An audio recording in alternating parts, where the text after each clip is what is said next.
Good evening, everybody. This is Pamela Parrish getting on here real quick on her video vlog channel. I'm doing this like I'm holding my phone regularly so I can get this out to you quickly. I know a lot of people are concerned about the no comments about Charlie Kirk kind of thing going around. But I got on here earlier today through my TV where somebody said that there is a website set up out there to try and find people's information for those that didn't want to grieve about Charlie Kirk. And I think what this website is going to do is break privacy laws. Many people now use VPNs to keep their information from these people that buy and sell our information. What these people are trying to do, now that Charlie Kirk is gone, is cyberstalk and possibly harm people who don't want to grieve about Charlie Kirk. I mean, the first time I heard about Charlie Kirk was when he got shot. I don't know who he is. I don't want to know who he is. All I know is that he's a family man with some sort of view on the world that people don't agree with. You know, and if he's saying stuff like Taylor Swift should have more babies and less homes, that tells me that he wants women back in the home. Well, I hate to tell him, it's not the 40s and the 50s anymore. If you're going to get married, it's a 50-50 partnership. You each have to chip in your bit to help pay for the house, your car, the stuff for your kids, maybe for the kids' college funds. That's what life is. It's not just because the woman can stay home and the man can go to work. You can't do that anymore.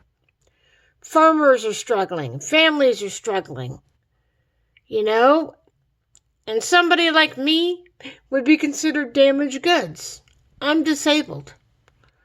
I know what it's like to be shut out from the workforce. I've been there and done that so many times that I stopped looking for a job at 27, came home, looked after my parents until they died, and now I'm kind of looking out for my niece because she cannot speak for herself. Autism is no joke. You know, I think we as a people have forgotten how to have a good, honest conversation. You know, agree to disagree. Allow us to have our opinions, if you please. You might not agree with it, but at least let us have our say over certain things. Because earlier this summer, I went to an Animate Con and got stuff signed by Bill Farmer. I spent most of my summer sick.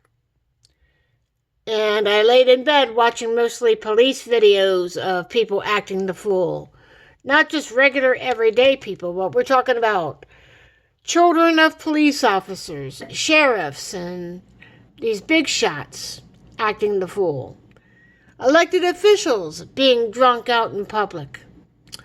But I find the one where a woman constituent in government was out at a mall, passed out drunk. She was so spaced out, I don't think she knew where she was. She threw up all over the place, and when they got her to the hospital, the down from the alcohol or whatever she had, she kept saying, "I want my mom. I want my mom." And this woman had to be over 50 years old. But, you know, you don't talk about none of that stuff. And you certainly haven't talked about the repulsive and repugnant behavior of Donald Trump. "Look at my African American over here," he said. I can move in on him like a bitch because, you know, I'm a rock star. They know they can do that. I can move in on them like a bitch. I don't even have to ask, he says. You know, it cost Billy Bush his job at Access Hollywood and Donald Trump gets the presidency.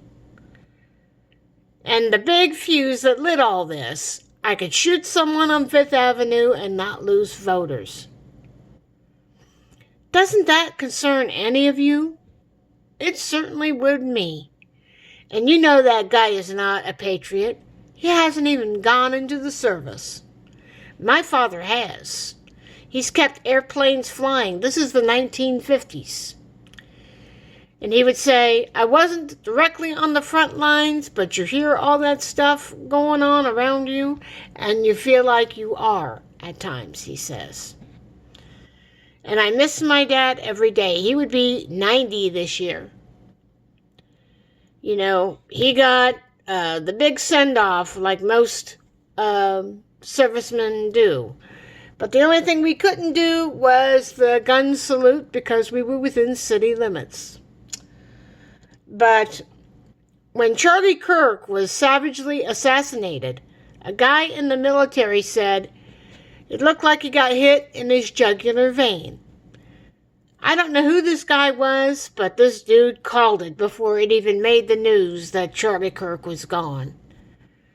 Because he said, I've been in times of war and I've seen things like this and it doesn't look good for Charlie. Straight up. You know, and he called it before it even made the news. He says, I have a feeling he's not going to make it. So, and his prediction turned out to be right.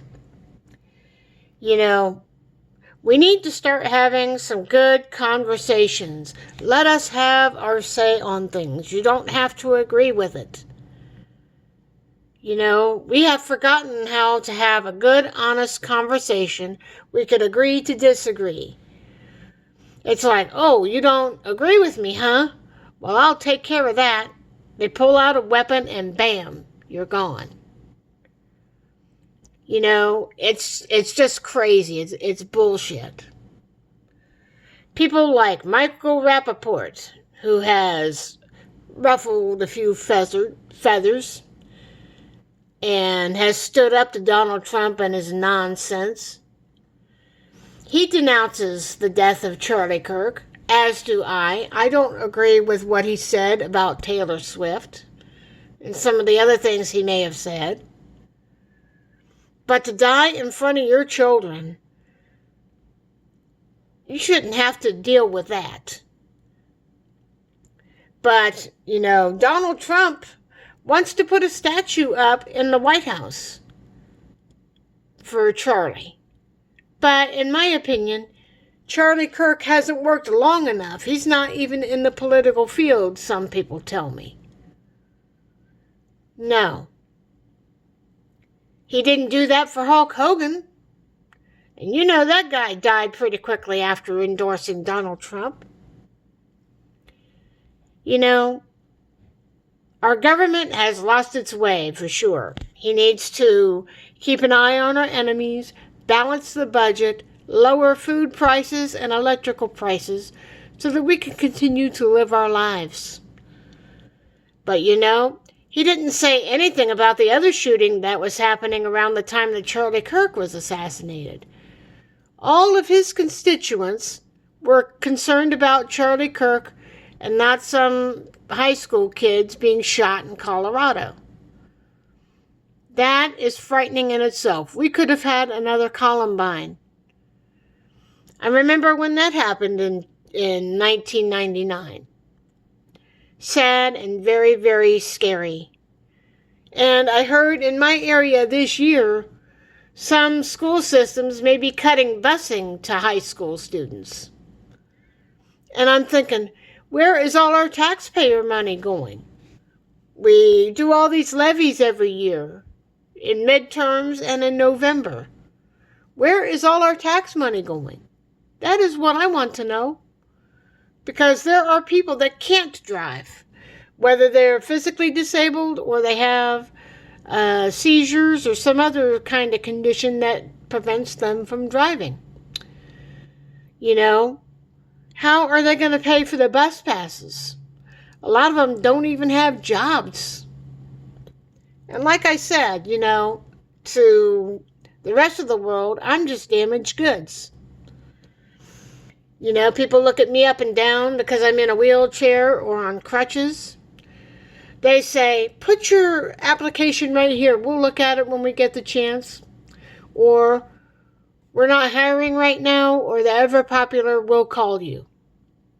I've been there and done that. And don't tell me to get a job at Walmart, because probably most of those people are on SSI anyway. So, yeah, you don't even make minimum wage there, so. And things are so bad that when COVID hit, my brother worked for a furniture store. I think it was Lazarus Furniture, and it would become Macy's Furniture later on. They would later sell slightly damaged furniture. It was still sellable, but it had like bits of damage. He worked there for 35 years, and his business told him, oh, we'll absorb you into the company and send you to another Macy's somewhere in town. Then one day he went in and he said, well, you don't have a job no more. Here's your severance. But if you want to come back and help us sell off the last of the inventory, you'll have to give back your severance. My brother John's like, nah. He's like, nah, fuck you. He says, I'm not going to give up my severance. I worked too hard for it. 35 years of my life I will never give back. And he says, you know what you can do with the rest of your stuff you want to sell off. Here's your keys. I'm gone. Here's everything from the job. I'm gone.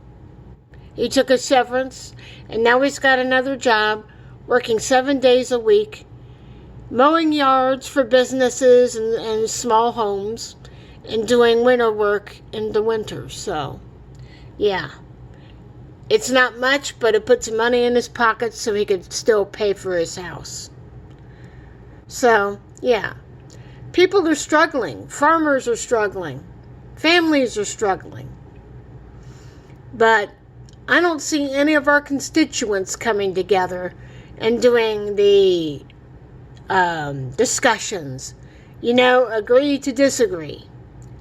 And like I said, if they have a problem that needs to be worked out, they need to sit down, be honest about it, open about it, and start hearing each other out instead of stabbing each other in the back. You know? Like I said, I only learned about Charlie Kirk when hearing about his assassination. So, yeah. Well, that's all I'm going to say on that. But to the person that said it was a dumb opinion that these people were being fired for, it's still an opinion. And as far as I know, we're still in the USA, and we have a right to our opinions. We need to start listening to each other. Some of us have some real valid points. So, maybe we need to start listening to each other a little more. There you have it, ladies and gents. I'll talk at you later. Hopefully you'll have a good rest of your weekend and a good week. I will talk at you real soon. Take time for yourselves and try to embrace your family a little more. We need that. I wish I had my mom and dad, but they would have been 89 and 90 respectfully this year. So, yeah, they're long gone. Have a good night, everybody. And please, try to open up some road of conversation. We do need to start listening to each other a little more. That's something we don't do enough of. Good night.